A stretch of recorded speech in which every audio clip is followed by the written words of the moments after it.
Imagine you are standing in the heart of Rome at its absolute peak. It's the year 400 AD. Marble columns stretch toward the sky. Aqueducts carry fresh water across entire horizons. The streets are alive with trade, soldiers, merchants, laughter. In the distance, the Colosseum roars as 50,000 voices scream in unison. This is not just a city. This is the center of the world. Rome controls 3 continents. Its armies are undefeated. Its laws shape civilization itself. To the people living here, Rome is not a phase of history. Rome is history, eternal, unbreakable. Too vast to ever fail. If you tapped a Roman citizen on the shoulder and told them that within their lifetime this city would become ruins, that the empire would vanish from the face of the earth, they wouldn't debate you. They would laugh. They would tell you the systems are too strong, the power too great, the machine too big to collapse. Every empire reaches a moment like this, a moment where doubt feels irrational and decline feels impossible. And that is precisely when the clock starts ticking. Would you have seen the end coming? There's a dangerous feeling that settles in when power lasts too long. It's not arrogance in the loud sense. It's comfort. It's the quiet belief that the rules no longer apply to you. When an empire survives every challenge, defeats every enemy, and grows beyond imagination, failure stops feeling like a possibility. It feels like something that happens to other people, in other places, in other times. This is the psychological trap of dominance. History shows us something unsettling. Empires don't collapse when they are weak, desperate, or starving. They collapse when they feel secure, when prosperity masks fragility. When success convinces leaders and citizens alike that tomorrow will look exactly like today. At the height of power, warnings sound like paranoia. Skeptics are dismissed. Doubt is seen as disloyalty. The system becomes sacred, untouchable, permanent. But permanence is an illusion, because the strongest moment in an empire's life is often the moment it stops paying attention. And when vigilance fades, decay doesn't announce itself. It slips in quietly. The strongest moment is often the most dangerous one. Now, fast forward. Leave the marble behind. Leave the aqueducts, legions, Colosseum. Step out of ancient Rome and into modern America. You stand in New York City. Steel and glass replace stone. Digital screens replace statues. Stock tickers flash green as money moves instantly. Streets pulse with ambition. Confidence fills the air. This is not just a city. It is the financial center. The world trades its currency. Power spans oceans. Culture dominates screens and thought. It looks unstoppable. If warned the foundation was cracking, you'd react like Rome. Too big to fail. Too advanced to fall. Does this feel familiar? History is often treated as random events. Wars here, collapses there, victories and defeats strung together like accidents. But civilizations don't move that way. History is patterned. Human nature doesn't upgrade with technology. Tools change, buildings rise, weapons accelerate, but instincts driving power, greed, fear, and comfort remain. When the same pressures meet the same behavior, outcomes repeat. Empires rise believing they are different, smarter, more advanced. They blame past failures on lesser people. History ignores confidence. It repeats because humans repeat. Names change, symbols change, technology changes, incentives do not. Studying the past isn't nostalgia, it's reconnaissance. Because chaos today follows patterns. Rome did not fall in a single dramatic moment. There was no final speech where leaders admitted failure, no instant where the sky went dark and the empire collapsed overnight. That version of history is comforting because it feels distant and obvious. The real collapse was far more unsettling. It happened slowly. While citizens were distracted by abundance, games, and spectacle, the foundations were quietly weakening. Life still looked normal on the surface. Markets were open. Festivals continued. The empire still expanded maps and celebrated victories, but underneath, something vital was being drained. The danger wasn't at the borders. It wasn't the barbarians waiting beyond the walls.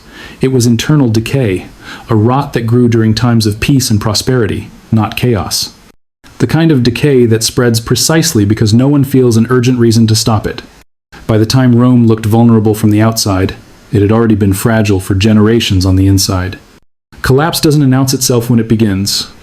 It reveals itself only when it's nearly finished. The real collapse started long before the walls fell. In its earliest days, Rome was built on discipline. Not just military discipline, but economic discipline. Duty mattered, responsibility mattered, and above all, value mattered. The people who farmed the land were the same people who defended it. Production came before consumption. Sacrifice came before comfort. This mindset was reflected in Rome's money. For centuries, the Roman currency was made of real silver. Not promises, not trust in authority, actual weight, actual scarcity. If you held a coin in your hand, you didn't need faith in the state. You needed only the metal itself. Value was tangible, honest, difficult to fake. This kind of money shaped behavior. It encouraged saving instead of reckless spending.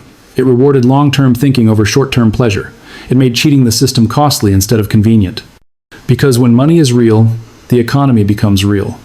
Roads were built, aqueducts were maintained, armies were paid with something that held meaning beyond a government decree. Trust between citizen and state was strong because the medium connecting them was solid. But that stability came with a condition. It only works as long as money stays honest. And once money stops being real, everything built on top of it begins to shift. What happens when money stops being real? Success changed Rome in ways no enemy ever could. As the empire expanded, discipline gave way to comfort. Conquest flooded the capital with wealth faster than Rome could absorb. A society built by farmers and soldiers began to soften. The warrior faded. Administrators and aristocrats rose. Production lost status. Consumption took its place. Wealth flowed from power, not labor. Abundance bred entitlement. Sacrifice turned into expectation. The focus shifted from building tomorrow to enjoying today. Rome barely noticed. Life felt good, even better than before. Beneath the surface, appetite outpaced restraint. Success hides weakness. Failure alarms. Success sedates.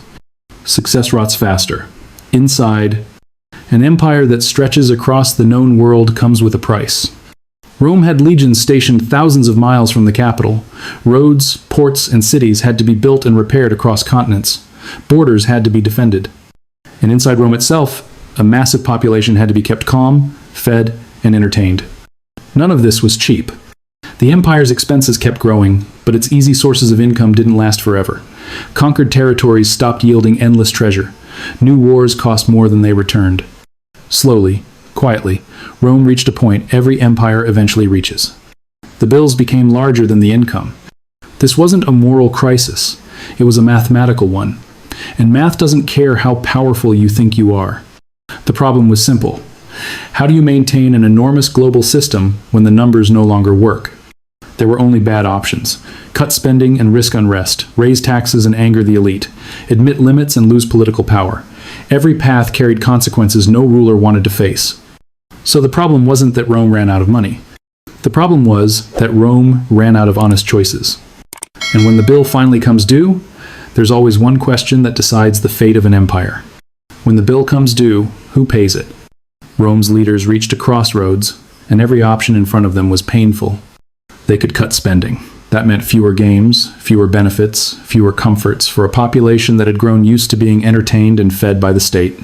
That path led to anger, unrest, and rebellion. They could raise taxes.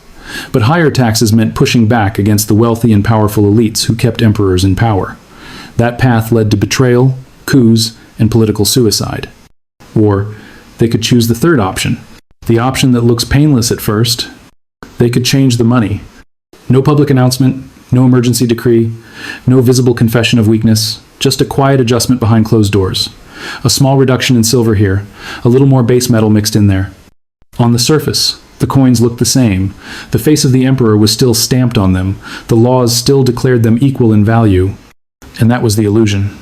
Because once leaders realize they can fund power by manipulating currency instead of confronting reality, the temptation becomes irresistible.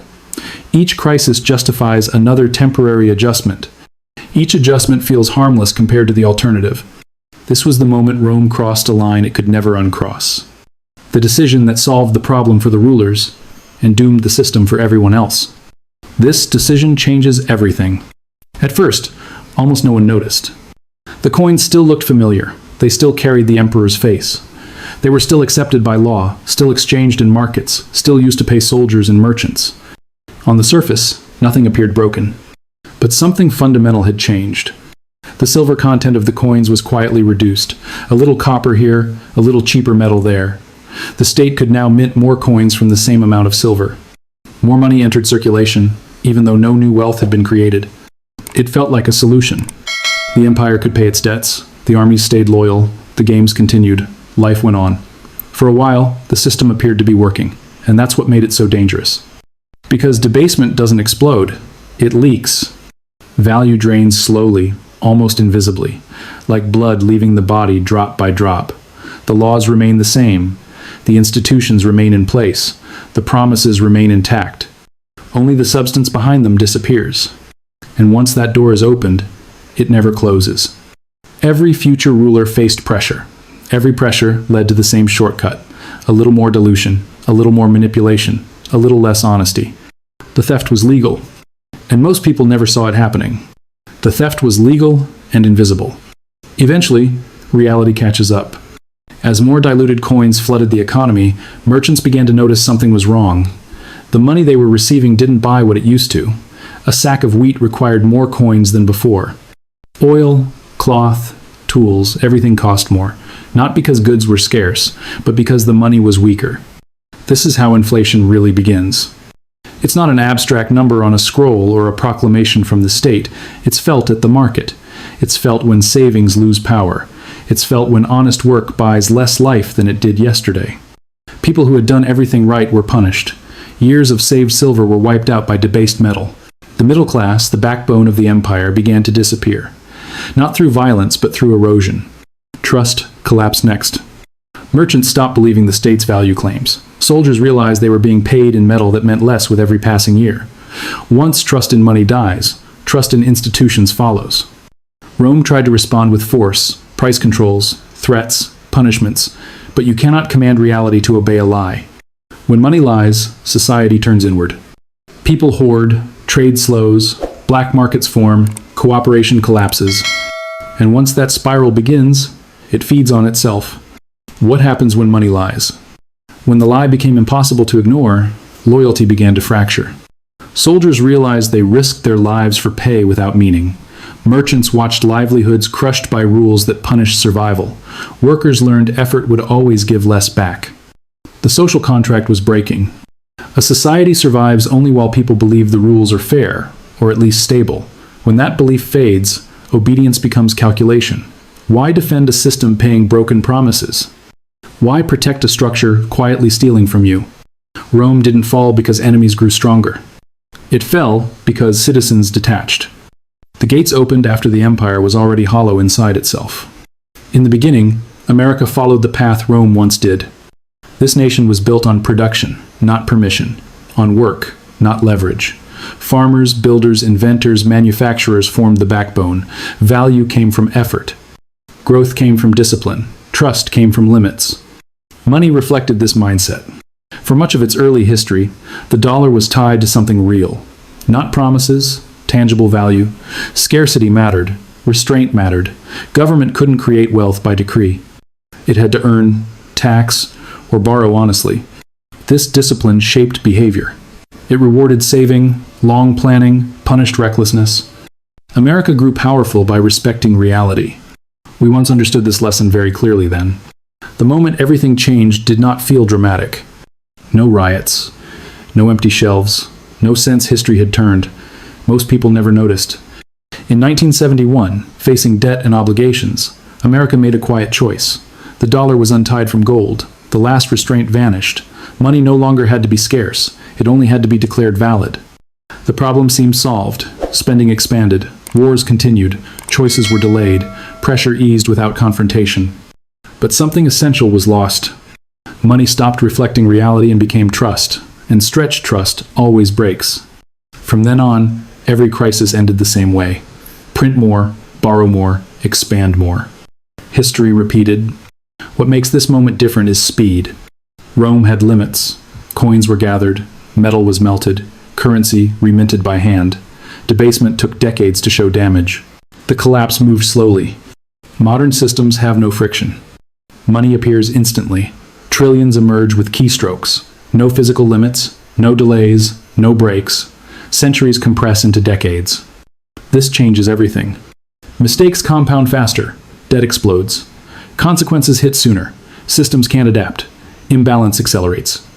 Because it feels abstract and digital, danger goes unseen.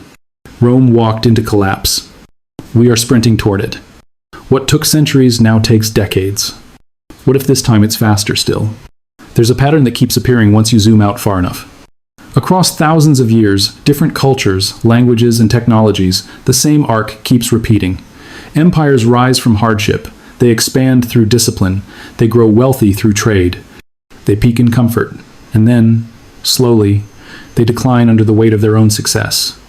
This isn't theory. It's observation. Most dominant civilizations last around the same length of time, not because of fate or superstition, but because human behavior follows predictable incentives. Power concentrates, debt grows, values erode. Reality gets postponed, and eventually, the math stops cooperating. There is an age of pioneers, where survival matters, an age of conquest, where strength is rewarded, an age of commerce, where efficiency builds wealth, an age of affluence, where comfort replaces urgency.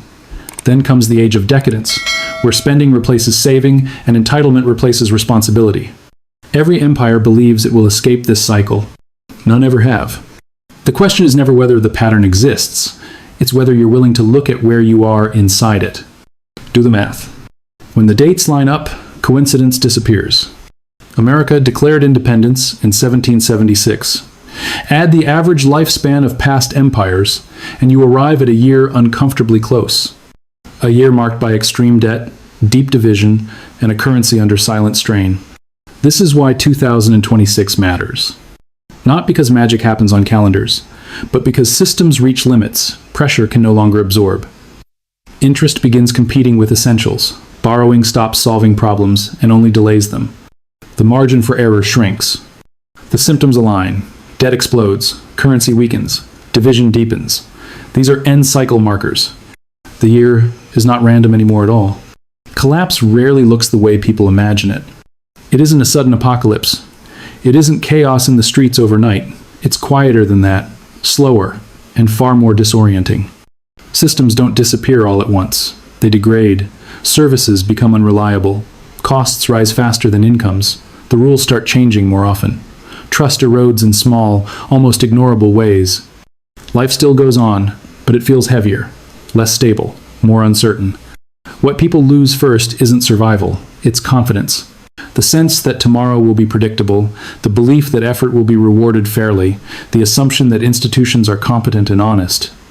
Rome didn't vanish when it fell. Italy remained. People adapted. But the structure that provided safety, order, and global dominance faded into something unrecognizable. Comfort disappeared long before civilization did. Collapse is not an event. It's a transition.